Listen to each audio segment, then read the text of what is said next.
Meteorologist Riley Hale for your first alert. Live from Augusta, we're watching News 1226 at 11. Thousands showed up to watch the final day of the USA Cycling Criterium Masters and Juniors Road National Championship. How the competition impacted Augusta in just a moment. Good evening, I'm Sydney Hood. Well, the school year is here for some, and for others, the school year starts this week. Riley, looks like it's going to be a wet start for them. Unfortunately so, Sydney. We are going to see a good bit of wet weather out there to start off the work week. We did see a little bit of rain out there today here around Augusta, but we're expecting a lot better opportunity to see some storms tomorrow, and there is going to be the opportunity maybe even for some strong wind gusts and even some lightning out there. So make sure the kiddos do have that umbrella before they head off to school, and then we are going to be tracking those storms late to the day on Monday. Here's a current look at our radar network where there is some storm activity out there today. West of Augusta, though, this is between us and Atlanta, now pushing into some of our western counties. This will continue to gradually push eastbound towards I-20 and try to get close to us here in Augusta. Here's a look from our Harlem radar. Most of this is moving through Hancock County, Washington County, so near Sparta and Sandersville, and maybe just a few sprinkles right now here for us here in Augusta. Heading into tomorrow, this is going to be the setup. We're just going to see areas of favorable spin move in from the northwest, and that's going to be setting off these showers and thunderstorms throughout the day. We got a good chance to see some rain in the morning time and the afternoon, and potentially even after sunset. So a good chance we'll see that wet weather Monday, and it potentially will linger into our Tuesday. We'll have more on that in just about 10 minutes. Thank you, Riley. The 2024 USA Cycling Masters and Junior Road National Championship Criterium finished up today at the Augusta Common. Organizers say roughly 1,000 bikers participated in the event, and it's the latest in a series of sporting events in the CSRA this summer. Your Jada Walker joins us live in the studio. Jada, from international travelers to local business owners, it seems like it was a good day for everyone. Sydney, it was a good day for everyone. The championship wrapped up a few hours ago, but the impact is a long-lasting one. The organization says they estimate around $1 million to bring to the city, which benefits our local economy. People from all over the country came to Augusta to cycle and enjoy the Southern culture. This event is just a perfect example of what sports tourism does to our community. From Atlanta to California, thousands flooded the streets of Augusta. But regardless of distance, Bonnie Walker with USA Cycling says the Garden City is the place to be. Our racers and riders and families like to come to the city, just to experience the South for those who aren't from here. And Augusta's just opened their arms to us and welcomed us in. It's not the first time Augusta has hosted USA Cycling, but for some in the crowd, this was their first time in the city. To say everybody is so friendly and just very real, very approachable. It's a little hot and sticky for me, but other than that, it's been quite a nice time being out here. One thing Andrea has enjoyed is good Southern food. Just a couple of local barbecue places and a poke place. And I'm actually, while I'm here, I'm looking forward to checking out some things that are right here in Augusta. From the hospitality to the food, the Garden City welcomed all cyclists here with open arms. Bonnie Walker says this is the last year Augusta will be hosting the USA Cycling Championship for a while. She says she is sad to leave Augusta, but she hopes to return sooner or later. Thank you for that report, Jada. An Aiken County teen charged with murdering a Virginia teenager in Myrtle Beach is behind bars this evening, waiting for bond to be set. The Myrtle Beach police have charged 18-year-old Gary Abraham from Aiken with murder and attempted murder in connection to the death of a 16-year-old from Virginia. The judge said bond would have to be set by a circuit court judge. Police say the victim was visiting Myrtle Beach with an AAAU basketball team when he was shot July 20th. New at 11, a truck crashed into Ruby Tuesday on Knox Avenue in North Augusta this evening. The manager says that the crash happened around 7:15 and that the restaurant is closed until they can board up the side of the restaurant. North Augusta Department of Public Safety says no one was injured and that this was an accident. Conn's Home Plus, the parent company of Badcock Home Furniture and Stores, is shutting down some of their stores in Grovetown and Augusta after filing for bankruptcy. The Badcock store in Grovetown on Wrightsboro Road and Conn's Home Plus in Augusta on Bobby Jones are both closing. Well, two huge milestones to round out the final weekend of July for Compass for Hope.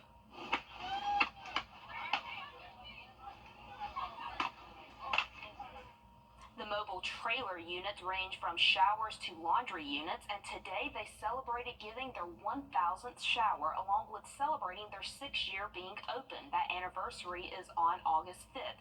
We spoke to the executive director about reaching this very special milestone. A big deal out of that 1,000th shower, so we had the poppers, and we wanted to make that person feel special.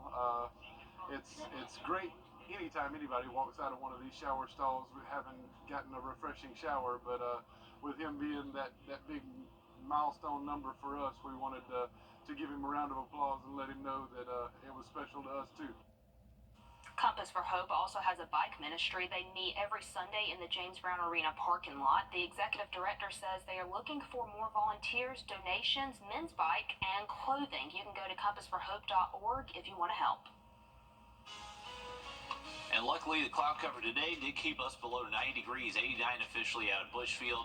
We are expecting higher temperatures, though, as we look at later into that 7-day forecast. I'll have a look at it in just a bit. Oh!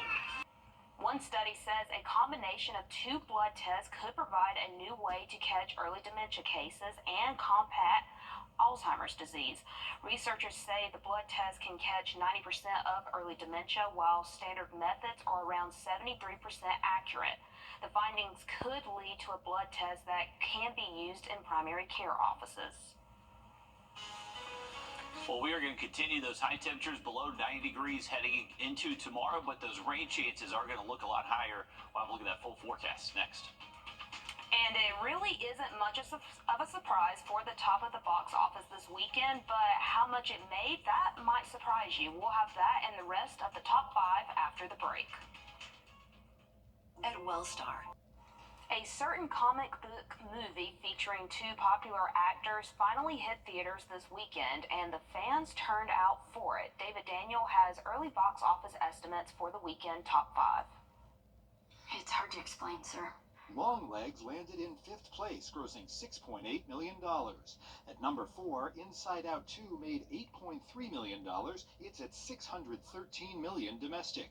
Despicable Me 4 is up to $291 million domestic after a 3rd place weekend worth $14.2 million. And when that warm air and moisture busts through the cap, it explodes in the atmosphere, creating an anvil. As expected, Twisters lost the top spot, but $35.3 million gave the tornado flick 2nd place and a 10-day domestic total of $155 million. You are special. This is your chance to be a hero among heroes. Deadpool and Wolverine crushed the competition. The long-awaited pairing of Ryan Reynolds and Hugh Jackman opened with $205 million.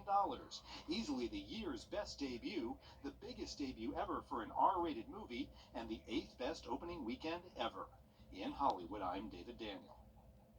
All right, out of all these movies, I feel like Twister is the one that Riley and I can talk the most about. Riley, I know you know a thing or two about some Twisters.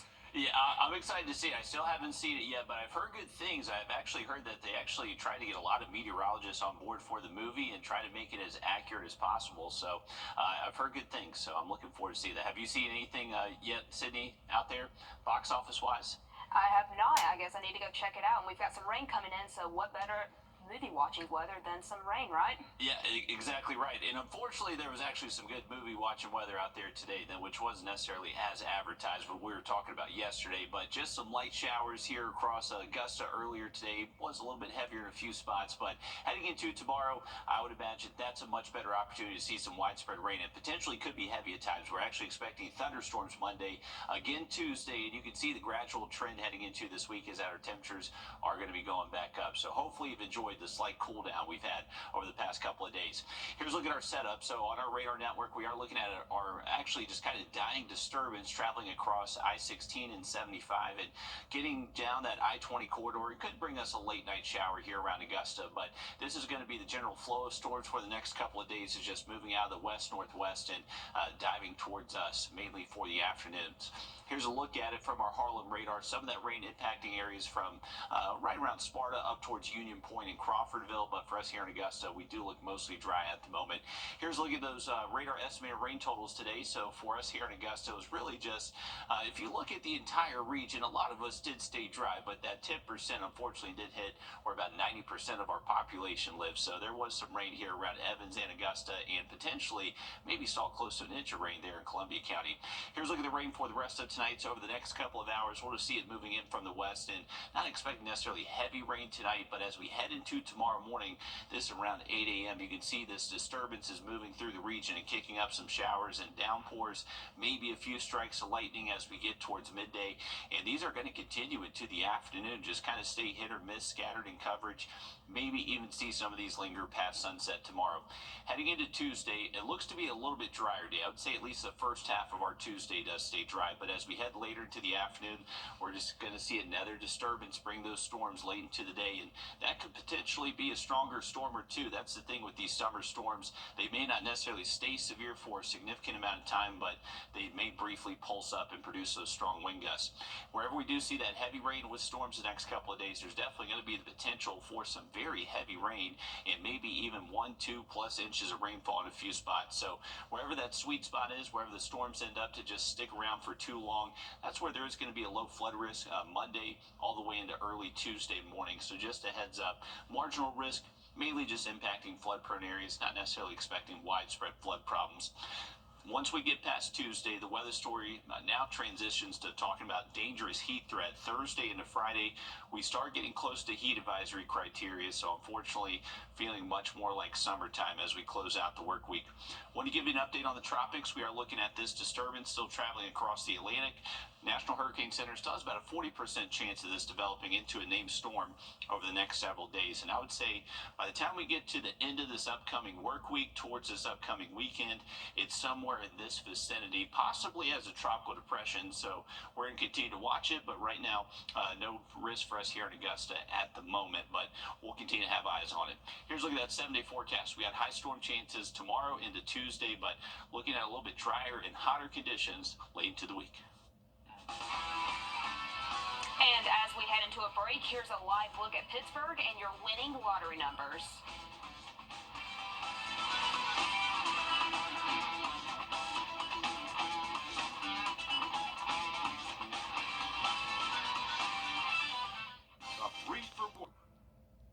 More than 1,300 species are listed as either endangered or threatened in the U.S., and the fight to save them dates back to more than 100 years ago. But it wasn't until 1973 that Congress passed the Endangered Species Act.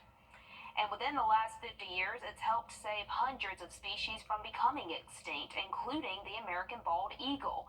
Experts at the National Zoo in Washington, D.C. are a critical part of that effort.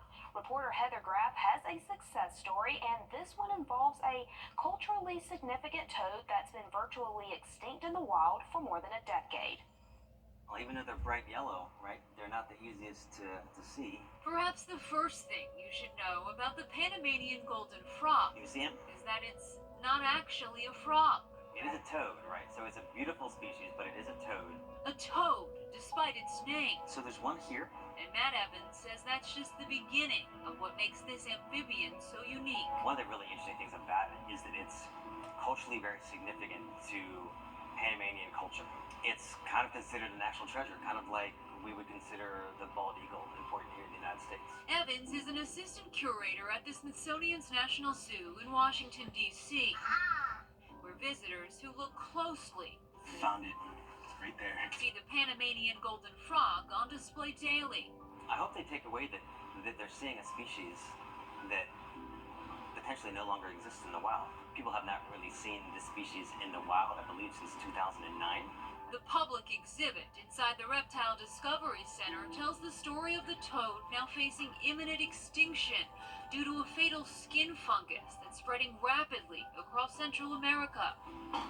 And behind the scenes, the Smithsonian's team is trying to save this species before it's too late. Breeding them in captivity is keeping, basically, these populations viable and ongoing while we try to figure out how to get them back into the wild. Evans traveled to Panama early on in his career and now aims to recreate that environment in order to breed the toads here at the zoo. They're going to breed during the rainy season, and what we do is we start triggering rainy seasons. We create a rainy season by increasing our misting. He says setting the mood for male and female toads can be tricky. The animals can detect changes in atmospheric pressure. But in late 2022, the weather in DC helped make for a perfect storm, a perfect pairing, and plenty of eggs that soon hatched into tadpoles. And then, over the next few months, we might get close. The tadpoles became toadlets, about 400 of them in all. It hadn't been done here since 2004. It's a big deal, and also a big undertaking. Do you name them? There's no way we could remember all of their names. So there's no way that I'm going to individually name each frog. That'd be crazy. The toads are given individual ID numbers that help zoo staff track them, take care of them, and make sure they all get enough food. That one's got one. In the form of live insects. Evans says all of it is done in the name of conservation.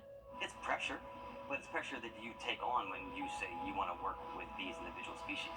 The proud parents seen here, and as for their still growing offspring, some will serve as animal ambassadors at zoos across the country, while others will take part in research projects or future breeding efforts. We have a responsibility. So that one day, the Panamanian golden frog can return home. That's the goal. Whether it's this generation or maybe generation after that, that is always the goal, to put animals back into the wild. That particular species, as you heard, is native to Panama, but even here in the U.S., frogs and toads are an important part of our ecosystem. They're considered nature's pest control because they eat all sorts of insects, and you can help protect them by minimizing the use of fertilizer and pesticides on your lawn. Experts say runoff from those chemicals can pollute waterways where amphibians live. We'll take a look at our Floyd and Green Pray for Rain. We did receive half an inch of rainfall in Augusta, but unfortunately nothing in an Aiken, so it was dry there for any weddings for your Sunday. We are Sunday, so we'll get a law call. Let's send things over to Studio B with Chase and Neil. Well, thanks so much, Riley. It seems like the hotter it gets, Chase, the more opportunity for summertime injuries. Yeah, people are more active in the summer, and we're going to try to talk to you a little bit about how to stay safe out there and what to do if you're actually injured. Love to hear from you at 844-706-1212. We'll be right back. Oh, no! Yes! Win a new 2024 Ford F-150 truck or up to $1 million. Play the Jumbo Cash family of scratchers from the Georgia Lottery. Well, if you're a chocolate lover, you have less than an hour to celebrate National Milk Chocolate Day. The sweet substance has satisfied people for nearly 150 years. It was invented in 1875 by Daniel Peter, and while beloved, the healthiest chocolate is dark chocolate, which has less added sugar and fat. Riley, what about you? Milk or dark chocolate? Big fan of dark chocolate. I like milk chocolate too, but I don't really have a favorite candy bar. Do you have like a favorite chocolate bar or anything? I don't really have a favorite chocolate. I don't like too much chocolate, but like I like it in my trail mix. I know that's kind of weird to say, but trail like mix. that is always my favorite. That's my go-to. You know, Kit Kat's a good one. Love a good Kit Kat. Always take a break with that. Butterfinger. I always like a good Butterfinger. I always think that's a solid one. But plenty of good I chocolate also bars out like there. the little York mint peppermint patties is what I call them. Those are my favorites. Those are always a good little palate cleanser after a good meal. You just take a little peppermint patty. Love those things. Tomorrow, we got the chance for rain. I would imagine we do have a widespread rainfall at times, potentially some thunderstorms. There's going to be a low flood risk, so make sure you have a way to receive those weather alerts. All right, that's going to do it for us. Be sure and tune in for News 12 this morning with Nick Proto and Ashley Campbell starting at 4:30. Have a good night.